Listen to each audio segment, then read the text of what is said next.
नमस्कार, जनता टीवी देख रहे हैं आप। मैं आपके साथ दीक्षा शर्मा। बुलेटिन में बात करेंगे देवभूमि से जुड़ी खबरों की। केदारनाथ विधानसभा सीट को लेकर सियासी घमासान मचा हुआ है और जिसको लेकर सभी पार्टियां ताबड़तोड़ रैलियां कर रही हैं और इसी के चलते चुनाव प्रचार अंतिम दौर में पहुंच चुका है। इसी के चलते सीएम मुख्यमंत्री धामी ने भी चंद्रनगर, रुद्रप्रयाग में चुनावी जनसभा की, साथ ही जन संबोधन के दौरान उन्होंने बीजेपी प्रत्याशी के पक्ष में वोट की अपील भी की। भाइयों बहनों, मैं आज आप सबके बीच में केदारनाथ विधानसभा की भारतीय जनता पार्टी की प्रत्याशी बहन आशा नोटियाल जी के लिए आप सबका समर्थन मांगने के लिए आया हूं, आप सबका आशीर्वाद मांगने के लिए आप सबके बीच में आया हूं। और आशा जी को आप सब लोग जानते हैं, इनके बारे में मुझे बहुत कहना नहीं है क्योंकि मेरे से ज्यादा आप सब लोग जानते हैं। आप सब लोगों ने इनको शुरुआती दिनों से देखा है, 3 दशक से भी अधिक समय से ये आप सबके बीच में समर्पित होकर इस विधानसभा को आगे बढ़ाने के लिए काम कर रही है। और मैं आज सच बताऊं तो अपनी दीदी को बहुत भावुक होकर मैं भी सच में बहुत भावुक हो रहा हूं कि कैसी कैसी बातें यहां पर हो रही हैं। इनके मन में कभी कोई दुराव नहीं रहा। जब शैला दीदी यहाँ की विधायक थी उस समय भी ये जब भी मुझसे मिलती थी हमेशा यहाँ के विकास की बातें करती थी, यहाँ की जो जन समस्याएं हैं उनकी बातें करती थी, किसी की कोई मदद है उसकी मदद की बात करती थी। और हमेशा यही इनकी कोशिश रहती थी कि एक विधायक के साथ जुड़कर उनके सहयोग में क्षेत्र को आगे बढ़ाया जाए। अब शैला दीदी हमारे बीच में नहीं है, लेकिन इस क्षेत्र के विकास को लेकर जो उनके सपने हैं उन सपनों को पूरा करने का काम अब हमारी आशा दीदी करेगी। कैंपेन कैसा किस तरीके से देखते हैं सर, जिस तरीके से केदारनाथ सीट पे 7 तारीख को वोटिंग होनी है सर? श्री केदारनाथ विधानसभा के चुनाव में भारतीय जनता पार्टी भारी बहुमत से जीतेगी। आशा नोटियाल जी जो हमारी प्रत्याशी हैं, उनका एक लंबा अनुभव भी है। 3 दशक से ज्यादा समय से वो इस क्षेत्र की सेवा करती रही हैं। हमारे प्रधानमंत्री जी की अगाध श्रद्धा और विश्वास का केंद्र हमारे बाबा केदार का धाम है। उस केदार धाम को नवनिर्माण और पुनर्निर्माण उन्हीं के नेतृत्व में हुआ है। अब भव्य केदार और दिव्य केदार बन रहा है। 2000 करोड़ से अधिक की योजनाएं वहां पर चल रही हैं और पूरे केदारनाथ विधानसभा का विकास भी बहुत तेजी से आगे बढ़ रहा है। 750 करोड़ की योजनाएं तो अभी जो आपदा आई थी उसके बाद यहाँ स्वीकृत हुई हैं, यहाँ पर उनके शासनादेश निकले हैं। तो ये विकास का जो क्रम है ये हमारी यहाँ की जनता उसको रुकने नहीं देगी, उस क्रम को बढ़ाएगी, उसकी गति को बढ़ाएगी और ऐतिहासिक विजय दिलाएगी। तो उधर हल्द्वानी से बरेली फन सिटी गए मुखानी के केवीएम स्कूल के छात्रों के दल में एक छात्र की संदिग्ध मौत हो गई, जिसके बाद परिवारजनों ने स्कूल पर लापरवाही के आरोप भी लगाए हैं। मामले में परिवारजनों की ओर से स्कूल प्रबंधन के खिलाफ पुलिस को लिखित तहरीर भी दी गई है, जिस पर पुलिस कार्रवाई करने की बात कह रही है। पूरी की पूरी लापरवाही स्कूल प्रशासन की है। सबसे पहले तो कॉल करके बताते हैं यहाँ घर पे कि आपकी बिटिया बेहोश हो गई है, हम इसको हॉस्पिटल में ले जा रहे हैं। उसके बाद तुरंत बाद फिर कॉल करते हैं कि आपकी बिटिया नहीं रही। तो इस तरीके से इन्फॉर्मेशन नहीं दी जाती है। उसके बाद मैंने उनको कॉल किया, मैंने यहाँ से नंबर लिया, घर से उनको कॉल किया। मैंने कहा बताइए क्या हुआ। उन्होंने बोला ऐसा ऐसा हुआ, हम इसको हॉस्पिटल में ले गए हैं। मैंने कहा चेक किया डॉक्टर ने? बोला नहीं, गाड़ी में ही चेक किया। मैंने कहा एडमिट किया? बोला नहीं किया। मैंने कहा आप इसको यहाँ रोकिए, मैं आ रहा हूँ। बोला नहीं, शी इज नो मोर। हम कल देखो भाई साहब, ये कल सुबह 6:30 बजे के आसपास मेरे घर के सामने का ये हादसा है, नैनी व्यू कॉलोनी भगवानपुर जयसिंह में। सुबह 6:30 बजे लड़की की मम्मी उसको छोड़ने जाती है। ये बच्ची मेरे टूर पर जा रही है बरेली, और उसको छोड़ के वो आती है ब्लॉक तक, उसको छोड़ के आई। वहाँ से इनकी शायद बस गई होंगी, इन बसों में बच्चे गए। सुनने में आ रहा है 170 बच्चे लगभग इस टूर में गए थे, जिसमें से इस बच्ची की अचानक इस टाइप की मौत होना ये बहुत संदिग्ध लगता है। मैं हम प्रशासन से सर, स्कूल की घोर लापरवाही की गई है, बच्चे की मौत पूरी तरह से संदिग्ध है और हम प्रशासन से ये मांग करते हैं कि इसकी पूरी जांच की जाए और स्कूल के खिलाफ कड़ी से कड़ी कार्रवाई की जाए, ताकि निकट भविष्य में इस तरह के आगे आने वाले जो ये कल घटना घटी है चिल्ड्रन डे पे, ये काफ़ी दर्दनीय घटना है। इसके जो बयान आ रहे हैं वो अलग अलग फेसों में आ रहे हैं, सभी के अलग अलग बयान है, सभी का एक कल स्कूल की घोर लापरवाही के कारण हम लोगों के बीच से चले गई, उसकी मृत्यु हो गई। और बड़ा दुख का विषय है कि यूपी पुलिस को इसकी पूरी घटना की जानकारी जैसे अभी हमें मीडिया के माध्यम से, अन्य माध्यम से मालूम पड़ा यूपी पुलिस को इसकी जानकारी होने के बावजूद एक निजी एम्बुलेंस में बिटिया चोरी छिपे घर में छोड़ने का इन लोगों ने एक षड्यंत्र रचा, जिसको मोहल्ले के लोगों ने विरोध करने पर पिताजी के आने पर बॉडी यहाँ खुद स्वयं परिजन लोग शिकायत वाले लाए, यहाँ उस बॉडी को डेड बताया गया। हमारा अभिभावक संघर्ष में सबसे पहले जो हमारी प्रक्रिया है ना, पोस्टमार्टम अभी चल रहा है और इसके बाद तुरंत मुकदमा पंजीकृत किया जा रहा है और उसके बाद जैसे भी जो चीज़ें आएंगी उसके हिसाब से फैक्ट फाइंडिंग के हिसाब से आगे बढ़ाया जाएगा विवेचना को। देखिए अभी तक तो यही है कि तहरीर दी है, उनकी तरफ से तहरीर आई है तो उस पर कार्रवाई हो रही है। देखिए अब वो सारी चीज़ें विवेचना का पार्ट है। तो जैसे तो उधर बीजेपी प्रदेश मुख्यालय में सदस्यता अभियान के तहत उत्तरकाशी से राजवीर परमार समेत सैकड़ों लोगों ने बीजेपी का दामन थामा और इस दौरान बीजेपी के गंगोत्री से विधायक सुरेश चौहान भी मौजूद रहे। अपनी विधानसभा से सैकड़ों लोगों को सदस्य बनाने को लेकर उनका विशेष आभार भी व्यक्त किया गया, जिसको लेकर सुरेश चौहान ने कहा कि बीजेपी का कुनबा लगातार बढ़ता जा रहा है और गंगोत्री विधानसभा से करीब 27,000 लोगों ने बीजेपी की अब तक सदस्यता ग्रहण की है। देखो, गंगोत्री विधानसभा में लगभग जो है 27,000 के लगभग जो है सदस्यता लोगों ने ग्रहण की और लगातार पार्टी का कुनवा दिन पर दिन बढ़ रहा है और पूरे प्रदेश में भी काफी अच्छी संख्या में जो है लोगों ने जो है पार्टी की सदस्यता ग्रहण की। लगभग 18 लाख के लगभग जो है सदस्यता ग्रहण हो चुकी है और हमारी पूरी गंगोत्री विधानसभा में 70,000 के लगभग लोगों ने जो है सदस्यता ग्रहण की है। प्रधानमंत्री हमारे देश के यशस्वी प्रधानमंत्री माननीय मोदी जी की जो देन है और जो भारतीय जनता पार्टी निरंतर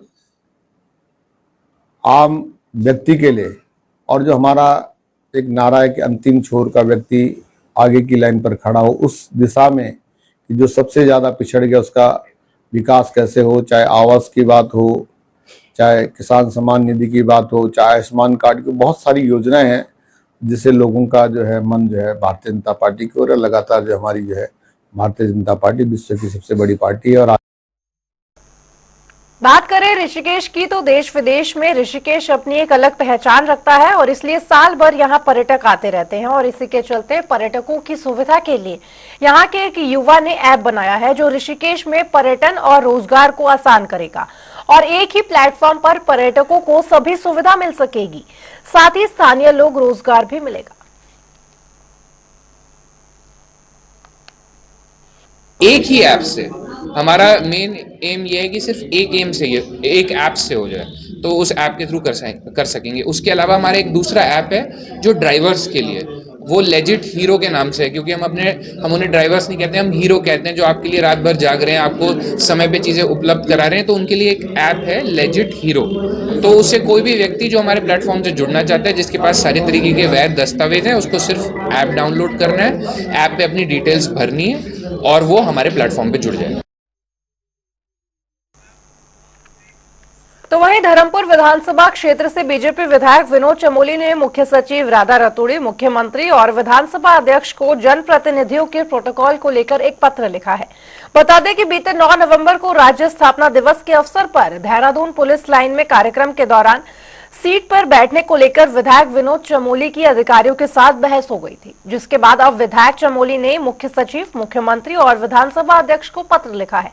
विधायक चमोली ने कहा है कि सरकार के जो कार्यक्रम होते हैं उनमें जनप्रतिनिधियों के प्रोटोकॉल को लेकर कई बार जनप्रतिनिधियों को अपमानित होना पड़ता है।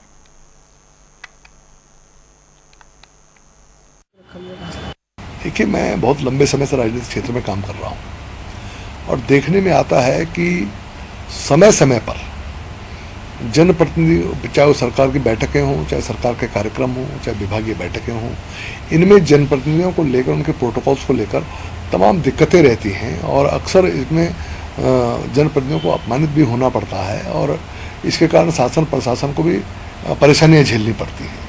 तो मैंने ये मांग किया कि इसकी एक नियमावली बन जाए, जो शिष्टाचार आदर्श आचार संहिता है उसकी एक नियमावली बन जाए, ताकि सभी विभागों को सभी स्तर पर, चाहे वो निचले स्तर पर प्रधान लेवल पे हो, चाहे ऊपर स्तर पर हो, एक बाकायदा एक प्रोटोकॉल का एक सिस्टम बन जाए और वो फॉलो किया जाए। तो वहीं रुड़की विकास प्राधिकरण की ओर से अवैध कॉलोनियों पर बुलडोजर चलाया गया, जिसको लेकर एक साथ 3 अलग अलग जगहों पर बनी अवैध कॉलोनियों पर बुलडोजर की कार्रवाई की गई। वहीं इसको लेकर HRDA के VC ने कहा कि जिले में किसी भी तरह का अवैध निर्माण किसी भी हाल में बर्दाश्त नहीं किया जाएगा।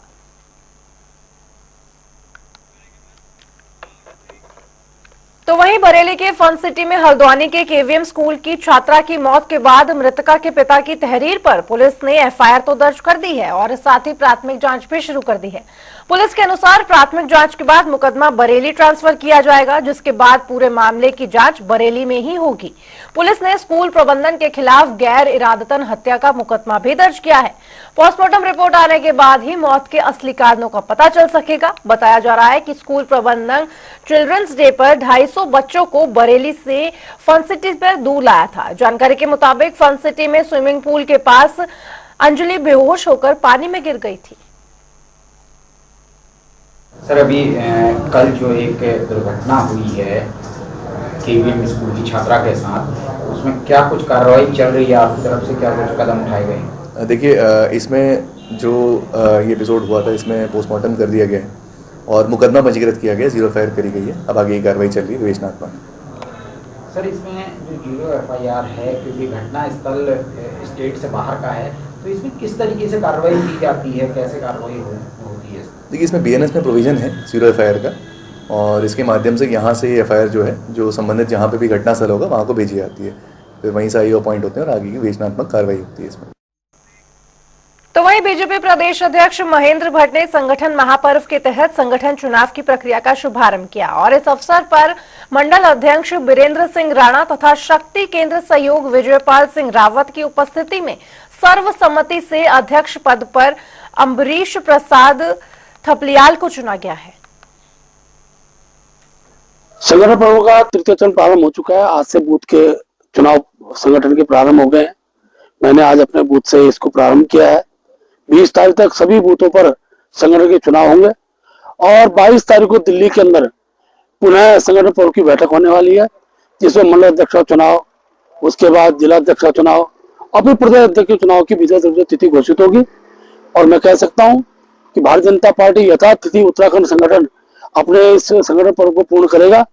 जिन मंडलों में 50% बूथों का विधिवत चुनाव होगा, उसका मंडल अध्यक्ष का चुनाव होगा और मंडलों के अंदर 50%, जनपद के अंदर 50% मंडलों के संगठन चुनाव के बाद जिला अध्यक्ष का चुनाव होगा और 50% अधिक जिलों के चुनाव के बाद ही प्रदेश अध्यक्ष का चुनाव होगा। और मैं कह सकता हूँ उत्तराखंड के अंदर हम 100% चुनाव बूथ से लेकर मंडल जिले का करेंगे। वहीं राजधानी देहरादून में बीते सोमवार को देर रात हुए भीषण सड़क हादसे में 6 छात्रों की मौत हुई थी और इस हादसे में घायल एक छात्र अभी भी अस्पताल में जिंदगी के लिए मौत से जंग लड़ रहा है। वहीं अब उत्तराखंड के पूर्व मुख्यमंत्री और हरिद्वार से बीजेपी सांसद त्रिवेंद्र सिंह रावत ने मामले में प्रतिक्रिया जाहिर की है। उन्होंने क्या कुछ कहा, ये सुनिए। रात को पूरे शहर में, जैसा मैं समाचार पत्रों से मुझे पढ़ने में मिला, कि पूरा राउंड इन्होंने सिटी का मारा है। कहीं पर भी आखिर इन पर पुलिस की निगाह क्यों नहीं पड़ी? एक तो यह है कि पुलिस आखिर क्यों नहीं इस तरह से लोगों को देख पा रही है कि जो ड्रंकन स्थिति में और व्हीकल्स चला रहे हैं। रुक एक छोटे से ब्रेक के लिए, फौरन होंगे हाजिर।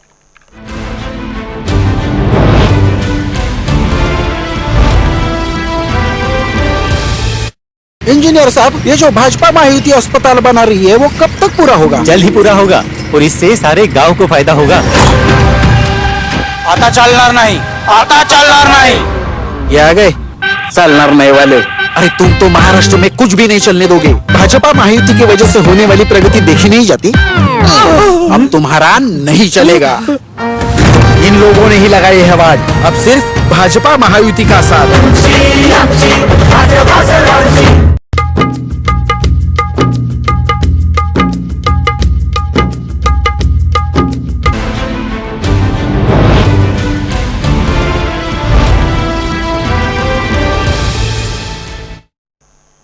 ब्रेक के बाद एक बार फिर से स्वागत है आपका। बढ़ेंगे खबरों की ओर, जहां बीजेपी विधायक विनोद चमोली ने सरकार की ओर से आयोजित होने वाले सार्वजनिक कार्यक्रम में शिरकत नहीं करने का फैसला किया है। उन्होंने कहा कि जब तक ऐसे कार्यक्रम में शामिल होने वाले जनप्रतिनिधियों के लिए प्रोटोकॉल या फिर आचार और व्यवहार नियमावली तैयार नहीं की जाती है, तब तक वह किसी भी ऐसे कार्यक्रम में शामिल नहीं होंगे। मुख्य सचिव को भेजे गए पत्र में विधायक विनोद चमोली ने लिखा कि राज्य में आयोजित होने वाले सरकारी सार्वजनिक कार्यक्रमों में जनप्रतिनिधियों के शामिल होने के लिए प्रोटोकॉल नियमावली बनाए जाने की जरूरत है। देखिए, स्थापना दिवस के दिन जिस तरह का व्यवहार वहां पर हुआ कार्यक्रम स्थल पर, वो निश्चित तौर पर एक सोचने का विषय है। उसने मेरे सामने एक प्रश्न खड़ा किया कि आखिर ऐसी परिस्थितियां क्यों खड़ी होनी चाहिए जिसके कारण कि मुझे वहां से जाना पड़ा और बाद में प्रशासन और शासन भी असहज हुआ मेरे जाने से। तो मुझे लगा कि जो शिष्टाचार और आचार व्यवहार में जनप्रतिनिधियों के लिए जो व्यवस्थाएं होनी चाहिए वो कोई सुस्पष्ट उसका निर्धारण नहीं हो रखा है, जिसके कारण इस तरह की परिस्थितियां आती है। और मैं देख रहा हूँ, वर्षों से मैं राजनीतिक क्षेत्र में हूँ, तो अक्सर ये समस्याएं खड़ी होती हैं। वो प्रधानों के साथ भी होती हैं, तो बीडीसी मेंबर के साथ भी होती हैं, तो ब्लॉक प्रमुख के साथ भी होती हैं, जिला पंचायत सदस्य के साथ भी होती हैं, जिला पंचायत अध्यक्ष के साथ भी होती है, विधायकों के साथ भी होती है। कई बार मंत्री असहज हो जाते हैं अधिकारियों के व्यवहार से। तो ये एक बड़ी समस्या रहती है। और अगर दोनों में तालमेल नहीं होगा, शासन में और प्रशासन और जनप्रतिनिधियों में, तो उसका कार्य पर भी एक विपरीत प्रभाव पड़ता है। वहीं उपचुनाव के लिए बीजेपी की ओर से एड़ी चोटी का जोर लगाया जा रहा है और इसी कड़ी में राजपुर विधायक खजान दास ने केदारनाथ विधानसभा के लिए ऊखीमठ में जनता दरबार लगाकर लोगों की समस्याएं भी सुनी। साथ ही बीजेपी प्रत्याशी आशा नौटियाल के लिए वोट की अपील भी करते नजर आए। और चलिए अब रुक करेंगे 2 मिनट में 10 बड़ी खबरों की ओर। हरिद्वार में नवोदय नगर के पास पेट्रोल पंप पर विवाद, पुलिस पर दबाव बनाने का किया गया प्रयास। घटना का वीडियो सोशल मीडिया पर हो रहा वायरल। हल्द्वानी में ऑटो चालकों ने पुलिस पर लगाया उत्पीड़न का आरोप। चालक ने सिटी मजिस्ट्रेट कार्यालय में लगाई न्याय की गुहार। मसूरी में हेल्थ केयर अवेयरनेस के लिए लगाया गया है कैंप। जापानी तकनीक मैग्नेटिक क्वांटम एनालाइजर से लोगों के लिए निःशुल्क जांच। खटीमा में झनकैया गंगा स्नान पर्व सकुशल संपन्न कराने को लेकर हुई बैठक में कई विषयों पर की गई चर्चा। उधम सिंह नगर में केलाखेड़ा से बाजापुर 5 जनवरी को निकालेगा नगर कीर्तन। गुरुद्वारे के साहिब प्रधान की अगुवाई में हुई मीटिंग। काशीपुर में एसएसपी ने सुनी फरियादों की फरियाद। एसएसपी ने सभी इलाकों की खुद की मॉनिटरिंग। उत्तरकाशी में दुष्कर्म के आरोपी सेवक को पुलिस ने किया गिरफ्तार। नाबालिग किशोरी के साथ दुष्कर्म का है आरोप। उत्तरकाशी में डुंडा ब्लॉक के गांव में पानी की हो रही है समस्या। कई बार से विभागीय अधिकारियों से लगाई गई है गुहार। खटीमा में नदी में तैरता मिला युवक का शव। स्थानीय लोगों और राहगीरों में मचा हड़कंप। लालकुआ में छात्र नेताओं ने हल्द्वानी चौकी इंचार्ज पर लगाए मारपीट और अभद्रता के आरोप। छात्र नेता पुलिस क्षेत्राधिकारी की मुलाकात, साथ ही न्याय की भी लगाई गुहार।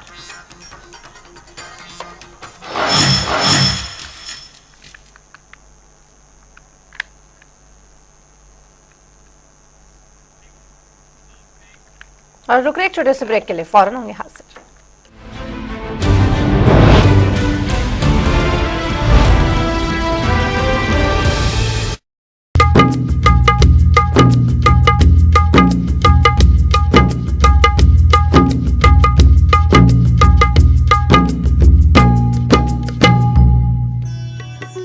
फतेहाबाद से 12 किलोमीटर दूर भट्टू रोड पर पड़ने वाले गांव धिंगसरा को आज कौन नहीं जानता। गांव की प्रसिद्धि का मुख्य कारण है बाबा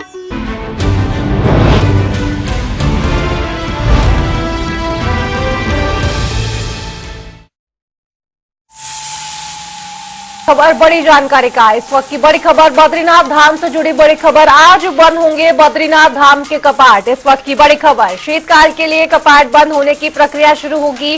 रात 9:07 का है शुभ मुहूर्त। ये इस वक्त की बड़ी खबर। आज रात 9:07 पर यह शुभ मुहूर्त शुरू होगा, जब बंद होंगे बद्रीनाथ धाम के कपाट और साथ ही आज बद्रीनाथ धाम के कपाट बंद हो जाएंगे, जिसके बाद आज यही समय रखा गया है, यानी कि आज जितने भी भक्त और श्रद्धालु हैं रात 9 बजे से पहले दर्शन कर सकते हैं, लेकिन आज शीतकाल के लिए कपाट बंद किए जाएंगे। ये शुभ मुहूर्त रात 9:07 का निकला है, जब शुभ मुहूर्त पर बंद होंगे बद्रीनाथ के धाम के कपाट। और जिस तरह से आपको बता दें कि बद्रीनाथ धाम को आज बेहद सुंदर रूप से सजाया गया है और साथ ही जिस तरह से डोली निकाली जाएगी और फिर जो है कपाट बंद किए जाएंगे, शीतकाल के लिए ये कपाट बंद होंगे।